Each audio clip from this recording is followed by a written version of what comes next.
I'm sure you're no stranger to the phrase, "I have no enemies." Chances are, if you're clicking on this video, you've seen the show responsible for it in some way, shape, or form. This philosophy is taking the world by storm, promoting peace and kindness throughout the universe, which is a beacon of light for many. Vinland Saga's success is a tremendous testament to the transformative power of anime, as an art form and philosophical vessel.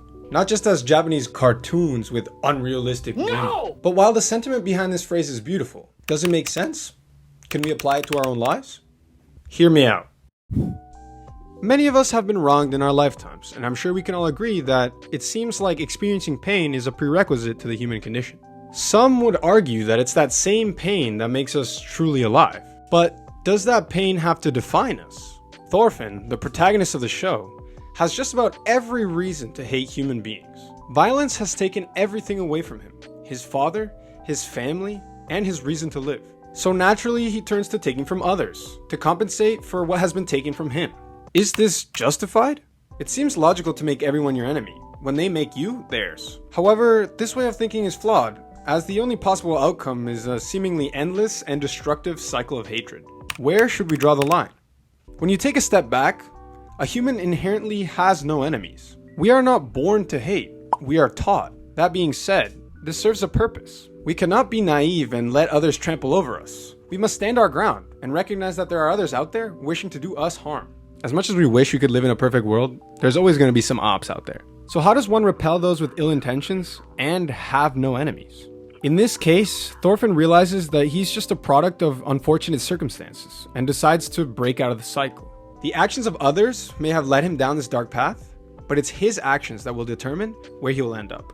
Instead of dedicating his energy to perpetuating the hatred that he inherited, he decided to set his own rules and start creating things instead of destroying them. He decided to start over again, from zero.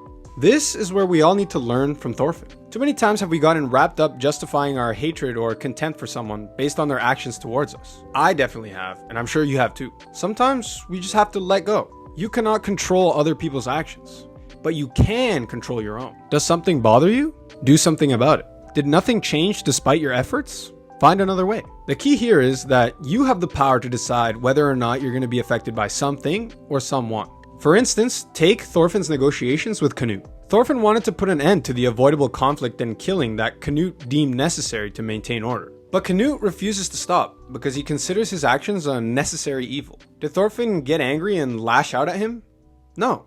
He took matters into his own hands and said, "Fine, if you don't stop, I'm going to create a place where you can escape this tyranny." In other words, he found another way. Thorfinn could have directed his anger and hatred at Canute, but instead decided to make peace with his decision and look for a solution. Thorfinn did not look at Canute as the enemy, just as someone who has different views than his. With enough patience, you can remove all contempt for others and simply replace it with mutual understanding. So how should we apply this to our lives right now? The way I see it, the phrase "I have no enemies" is a reminder for us to take a step back and reassess whether or not we're acting out of anger or hatred. The next time you get in a disagreement with someone, ask yourself, is this person my enemy? Was my reaction spiteful? Did I say anything with the intention of causing harm? These questions bring us back to reality and remind us that anger and hatred really only cause harm, no matter how justified it is. Of course, none of us are perfect, so we'll never really eliminate all the biases that our feelings create. But by becoming a little bit more conscious and considerate with our words each day, we can continue to build a bright future for ourselves and for those around us. Have a blessed day.